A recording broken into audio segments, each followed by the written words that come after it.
हाँ इधर खदीजा भी का मज़ार है ना, उधर जाता है। मज़ार नहीं है, अभी पूरा टूट दिया हुआ पहले मज़ार रहता ना।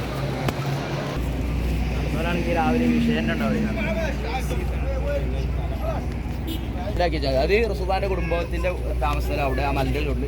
ഈ മലിൻ്റെ ചോട്ടിൽ ഷേബ് ആമിർ എന്ന് പറഞ്ഞ സ്ഥലമുണ്ട്. ഇതിൻ്റെ ചരിത്രം ഞാൻ അവിടുന്ന് പറയാം, മദീനത്തിൽ നിന്നായിരിക്കും പറയാം. കാരണം ഇവിടെ ഉള്ള ഒരാൾക്ക് മദീനത്തിൽ ഒരു ചരിത്രമുണ്ട്. അപ്പോൾ ഞാൻ മദീനത്തിൽ നിന്ന് ഞങ്ങളോട് ചോദിക്കും, ഞങ്ങൾക്ക് ഒരു സ്ഥലം കാണിച്ചിരുന്നില്ലേന്ന് ചോദിക്കും. അപ്പോൾ ഈ സ്ഥലമായിരിക്കും ഞാൻ ഉദ്ദേശിക്കണം കേട്ടോ.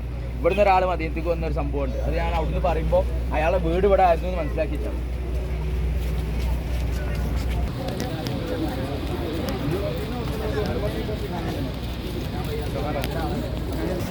ഞാനിപ്പോൾ വീട് അവിടെ കളിച്ച്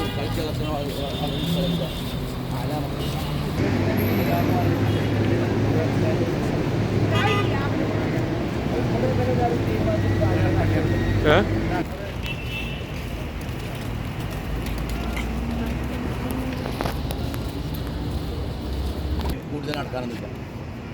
അപ്പോൾ ജസ്റ്റ് ഒന്ന് വരും, ചെറിയൊരു ചരിത്രം കേൾക്കാം. താല്പര്യം ചെയ്യാണെങ്കിൽ എന്തോളി ഹൈജിക്കാണ് പോകും. അതെ എന്താ പറയാം, ചിലപ്പോൾ ഇരിക്കാൻ താല്പര്യമുണ്ട്. അപ്പോൾ ഈ ഇപ്പോൾ ഞാൻ പറഞ്ഞല്ലോ റസൂലുള്ളാഹിന്റെ വീട് ഇപ്പോൾ റസൂലുള്ളാഹി ഏറ്റവും കൂടുതൽ ഉണ്ടാകുന്ന ഏരിയ ഇതാണ്. ഞാൻ പറഞ്ഞല്ലോ അല മക്ക. റസൂലുള്ളാഹി കുട്ടിക്കാലം മുതലേ ജനിച്ച് വളർന്ന് കളിച്ച് വളർന്ന സ്ഥലം എന്ന് പറഞ്ഞാൽ ഈ ഒരു ഭാഗമാണ്, മക്കൻ്റെ ഈ ഭാഗമാണ്. കാരണം റസൂലുള്ളാഹിന്റെ വീട് ഇവിടെ തന്നെ ആയിരുന്നു. അപ്പോൾ റസൂലുള്ളാഹി സ്വല്ലല്ലാഹു അലൈഹി വസല്ലം നുബുവത്ത് കിട്ടിയതിൻ്റെ ശേഷം നമുക്കറിയാവുന്നതുപോലെ പ്രബോധനമായിട്ട് ഇറങ്ങിയപ്പോൾ ഇസ്ലാമിലേക്ക് കടന്നു പറഞ്ഞാൽ അങ്ങനെ അള്ളാഹു റസൂലാണ്, ഇങ്ങനെ അള്ളാഹു ഏകനാണ്, ഈ ബിംബങ്ങളൊന്നും ആരാധിക്കരുതെന്ന് പറഞ്ഞ് വന്ന സമയത്ത് കുറേശ്ശികൾ എന്ത് ചെയ്തു, ആദ്യമൊക്കെ മെയിൻറ്റെയിൻ ചെയ്യായിരുന്നു. പക്ഷേ ആളുകൾ ഇങ്ങനെ പതുക്കെ കൂടി വരികയാണ്, ഓരോരുത്തരായിട്ട് ഇസ്ലാമിലേക്ക് കടന്നു വരും. അപ്പോൾ ഈ ദീന് വളരുകയാണെന്ന് കണ്ടപ്പോൾ എന്ത് ചെയ്തു, കുറേശ്ശികൾ പ്രശ്നമാക്കി. പിന്നെ അടിയും ആക്രമണം തുടങ്ങി, ആക്രമണവും തെറിയും കാര്യങ്ങളൊക്കെ തുടങ്ങി. റസൂൽ ഇങ്ങനെ നടന്നു പോകുമ്പോൾ ആ കള്ളനാ പോണ്, അല്ലെങ്കിൽ ആ ബുദ്ധിയില്ല തോന്നാതെ പോണെന്ന് പറഞ്ഞിട്ട് റസൂൽ എന്ത് ചെയ്യും, പരമാവധി കെടുത്തി. റസൂലാണെങ്കിലോ കുറേശ്ശികളെ ഏറ്റവും ഉന്നത ഗോത്രത്തിൽപ്പെട്ട ഒരാളാണ്. അതായത് എല്ലാവരും ബഹുമാനിക്കുന്ന ഒരു ഗോത്രമാണ് ബനു ഹാഷിം എന്നത്. കാരണം വല്യപ്പ നേതാവാണ്, മൂത്താപ്പ നേതാവാണ്. അപ്പോൾ നമ്മുടെ നാട്ടിലിപ്പോൾ നല്ലൊരു തറവാടിയായ ഒരാളിങ്ങനെ നടന്നു പോകുമ്പോഴൊക്കെ എല്ലാവരും കളിയൊക്കെ എങ്ങനെ ഉണ്ടാവും, ആളെ ഫീലിംഗ് ഉണ്ടാവും.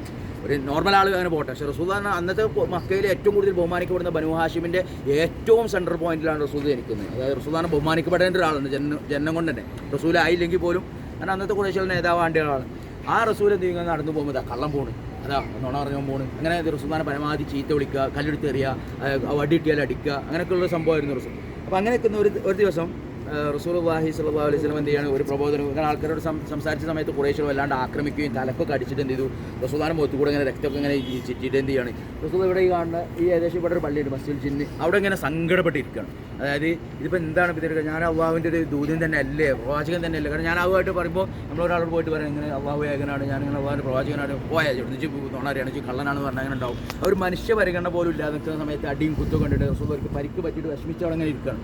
അപ്പം അങ്ങനെ ഇരിക്കുമ്പോൾ റസൂലാക്ക് തോന്നി അള്ളാഹുവിനോട് ആഗ്രഹിക്കുകയാണ്, എനിക്കൊരു അടയാളം എന്തെങ്കിലും ഒന്ന് കാണിച്ചിരുന്നെങ്കിൽ, ഒരു മജിസത്ത് പോലെ, അല്ലെങ്കിൽ ഞാൻ റസൂലാണ് നിങ്ങൾക്ക് ഉറപ്പ് വരുന്ന രീതിയിൽ എന്തെങ്കിലും ഒരു അടയാളം കിട്ടിയിരുന്നെങ്കിൽ എൻ്റെ മനസ്സിലൊന്നും എനിക്കൊന്ന് ബോധിപ്പിക്കാമായിരുന്നു. ഇത് പ്രവാചകന്മാർക്കൊക്കെ ഉണ്ടാകുന്ന ഒരു അവസ്ഥയാണ്. അതായത് കുറേ പ്രബോധനം നടത്തി കഴിയുമ്പോൾ എല്ലാവരും എതിർക്കുന്ന സമയത്ത് അവർക്ക് തന്നെ തോന്നിപ്പോയത്, അതായത് എന്താ ഈ അവസ്ഥ, ആരും ഇന്നെ അംഗീകരിക്കണമെങ്കിൽ ഒരു മനുഷ്യനായിട്ട് പോലും. അപ്പോൾ ഇബ്രാഹിം നബിയൊക്കെ അങ്ങനെ പറഞ്ഞപ്പോൾ അള്ളാഹു സുബ്ഹാനഹു വ തആല നീ വിശ്വസിക്കുന്നില്ല, നീ എന്നെ വാണിക്ക് വിശ്വാസം എന്നാലും ഒരു ഉറപ്പിന് വേണ്ടിയിട്ടെന്ന് പറയും.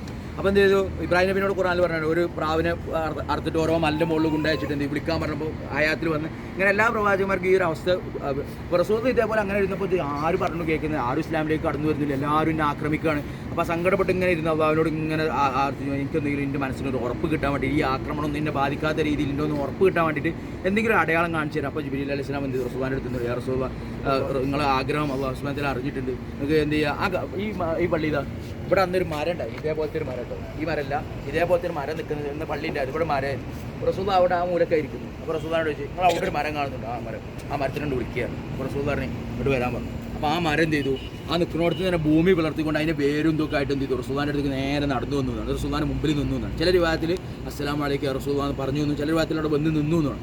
അങ്ങനെ റസൂലാണ്. അപ്പോൾ ജിബ്രീൽ അലൈഹി സ്വലാം ചോദിച്ചു, റാറ്റായോ, ഒരു അടക്കം കിട്ടിയോ, നിങ്ങൾ തന്നെ റസൂലാണെന്ന് മനസ്സിലായില്ലേ, അതായത് ഇവരെ ഈ അടിക്കണോ കുത്തണമൊന്നും നിങ്ങൾ വിഷയമാക്കേണ്ട, കാരണം നിങ്ങൾ അള്ളാഹുവിൻ്റെ റസൂൽ തന്നെയാണെന്നുള്ള പറഞ്ഞു. റസൂൽ പറഞ്ഞു അതെ എന്നാൽ ആ മരത്തിനോട് തിരിച്ചു പോകാൻ പറയും. അപ്പോൾ റസൂൽ മരത്തിനോട് തിരിച്ചു പോകാൻ പറഞ്ഞു. അത് ആ ഭൂമി പിളർത്തിക്കൊണ്ട് അതിൻ്റെ വേരുകളും ചില്ലകളും കൂടിയിട്ട് വന്നിട്ട് എന്ത് ചെയ്തു, തിരിച്ച് അതേ സ്ഥലത്ത് നിന്നു എന്നാണ്. അങ്ങനെ റസൂലിൻ്റെ ആ ഒരു മുഅ്ജിസത്ത് നടന്ന സ്ഥലത്ത് ഇവിടെ ഈ പള്ളിയാണ് മസ്ജിദ് ഷജറ എന്ന് പറയുന്ന പള്ളി, മരം പള്ളി എന്നാണ് ഇതിനെ അറിയപ്പെടുക. അതായത് പഴയ കാലത്ത് ഇവിടെ മരം ഉണ്ടായിരുന്നു. പിന്നെ ആ മരം നശിച്ചു പോയ സമയത്ത് എന്ത് ചെയ്തു, അതിന് ഒരു ഓർമ്മക്ക് വേണ്ടിയിട്ട് ആ സ്ഥലത്ത് എന്ത് ചെയ്യാണ് ഒരു പള്ളി ഉണ്ടാക്കിയത്. ആ പള്ളിൻ്റെ പേരാണ് എന്ത്, മസ്ജിദ് ഷജറ, അതായത് ഷജറ എന്ന് പറഞ്ഞാൽ അറബിയിൽ മരം എന്നർത്ഥം. അതുപോലെ തന്നെ ഒരു റക്കാന എന്ന് പറയുന്ന ഒരു സാബി ഉണ്ടായിരുന്നു. റക്കാന എന്ന് പറഞ്ഞാൽ റസൂലുള്ളാഹിന്റെ ഒരു കുടുംബക്കാരൻ തന്നെയാണ്. പക്ഷെ അന്നത്തെ മക്കയിൽ ഭയങ്കര ആജാനുഭായൊരു മനുഷ്യനാണ്. ഇയാൾ മല്ലയുദ്ധത്തിൽ ആരും അന്ന് അറേബ്യയിൽ ആരും ഇയാൾ തോൽപ്പിച്ചിരുന്നില്ലാണ് റക്കാന എന്ന് പറയുന്നത്.